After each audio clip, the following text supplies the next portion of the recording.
I am Professor Dr. S. Arjunan, Professor and Head, Department of Physics, Amet University. Today we are going to discuss about heat transfer. It is very easy to realize heat transfer from one place to another place, or from high temperature region to low temperature region. For example, if you place a glass filled with hot water, after some time we realize that it is cool.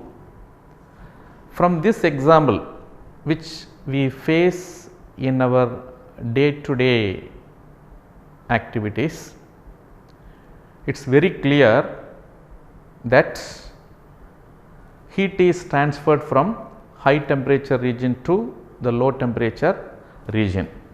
Before going to discuss about the modes of heat transfer, we should know the difference between heat and temperature, heat and temperature. If you want to change the temperature of a body, there must be a change in giving heat to that body. From this we can understand that heat is the cause and temperature is the effect.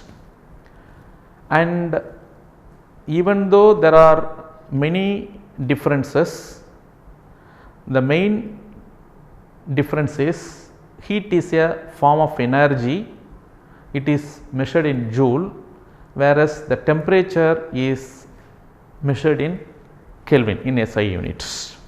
So now we will discuss about heat transfer. There are three modes of heat transfer, namely conduction mode, convection mode and radiation mode. First we will discuss about the conduction mode.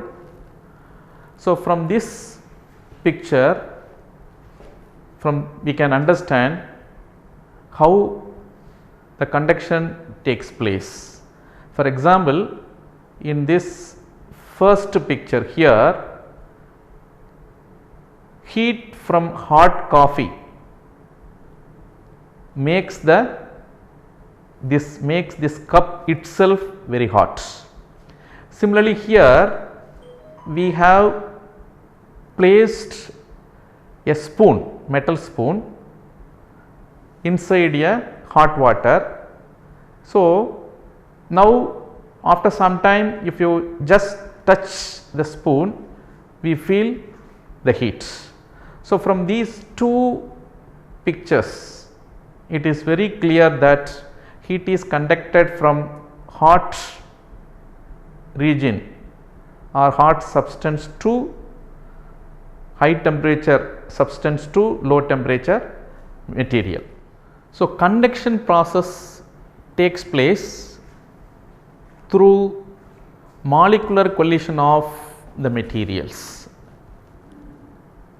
It is very prominent in solids and liquids.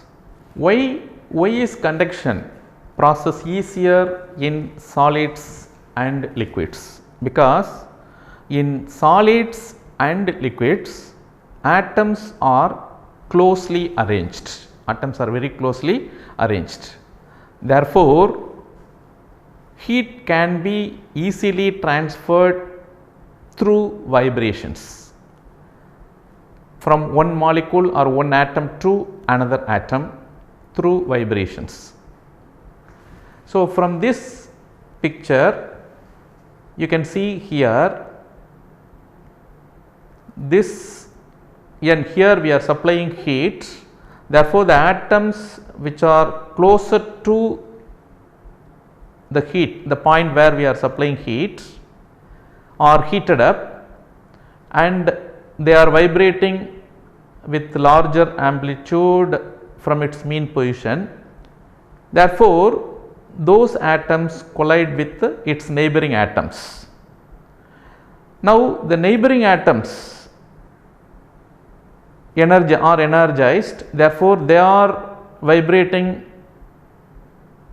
with higher amplitude, thereby they are colliding with their neighbors.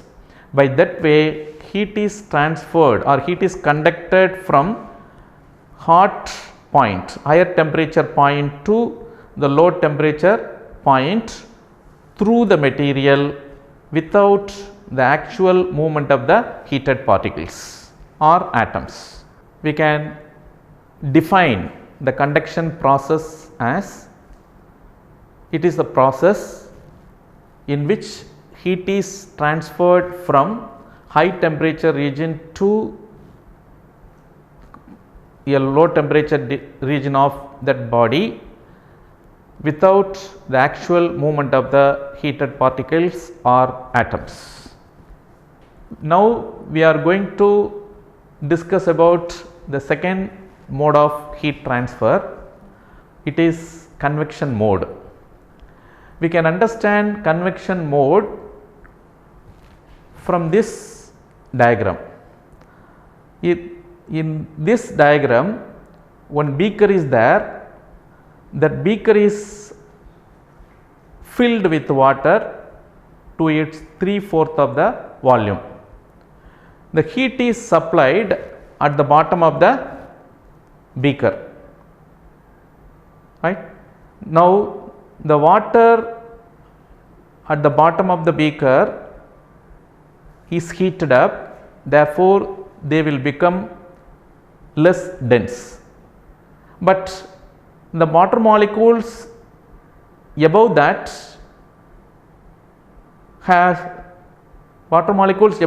have higher density, high density. Therefore, the high density water molecules are pushing the heated up low density water molecules.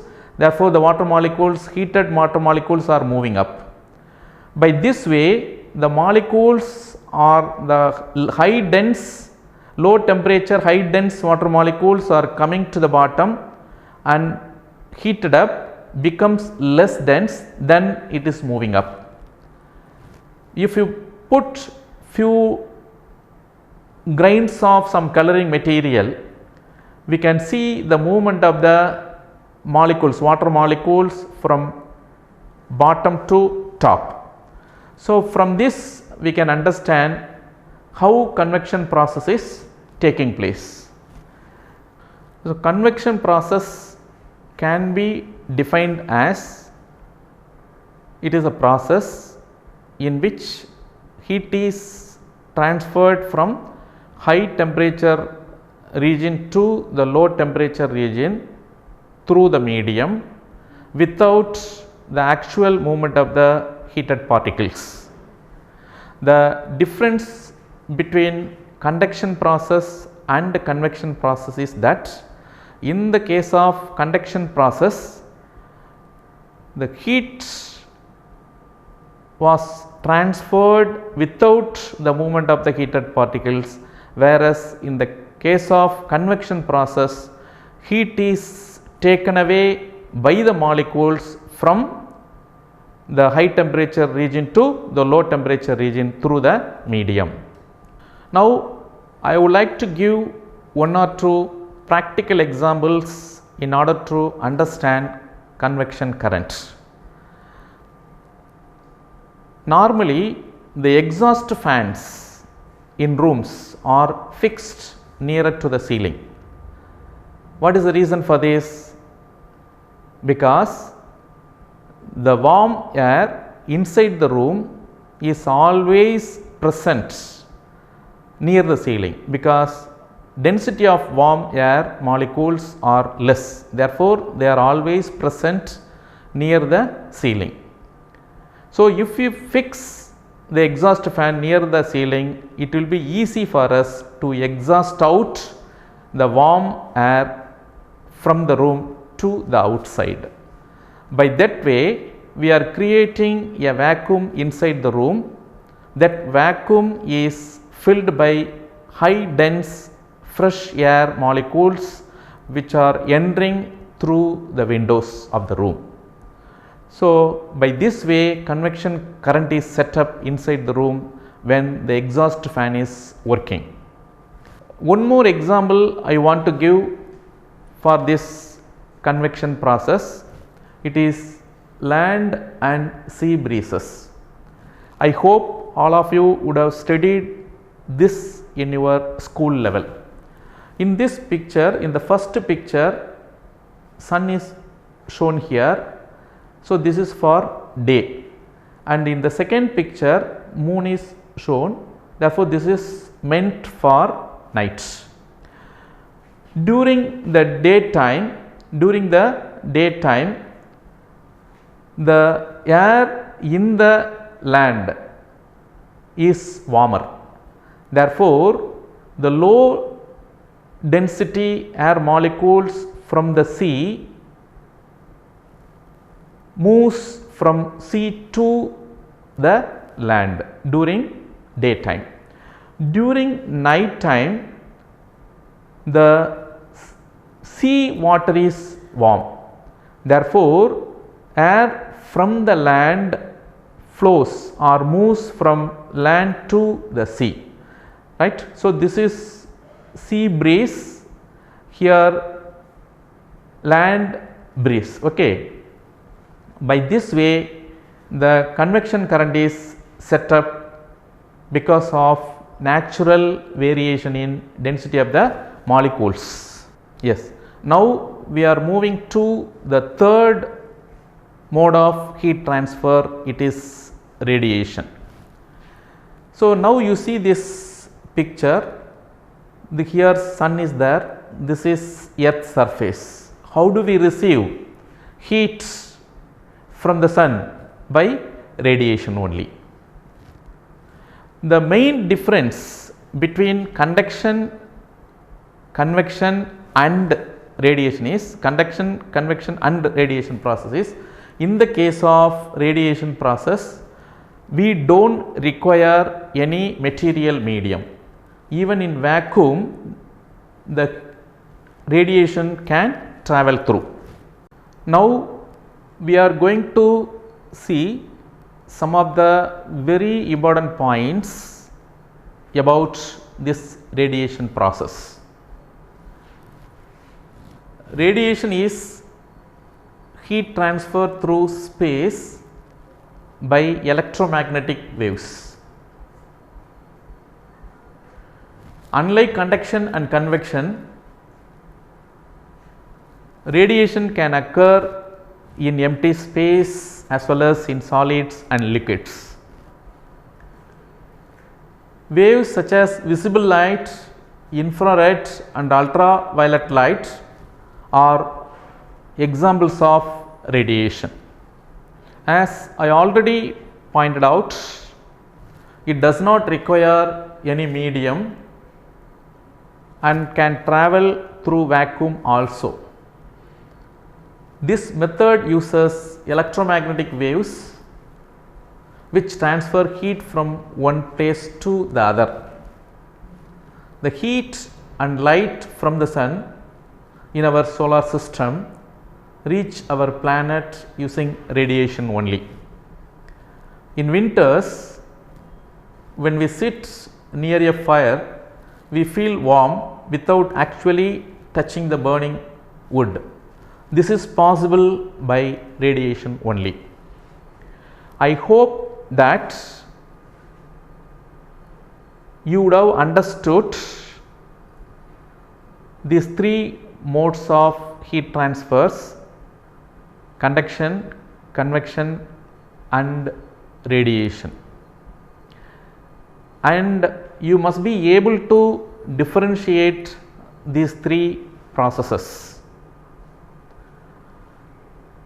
While conduction and convection processes are dominant or active in solids and liquids, I hope that all of you would have understood about these three processes of heat transfer: conduction, convection and radiation.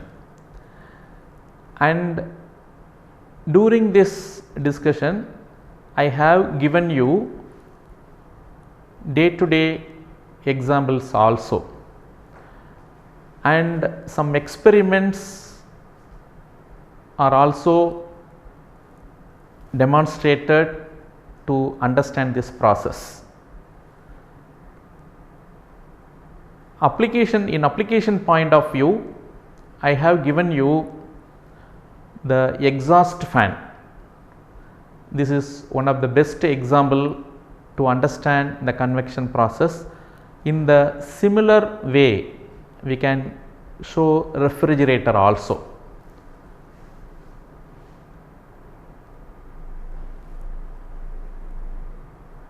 Understanding these processes will be of very useful to use them in practical applications. Thank you.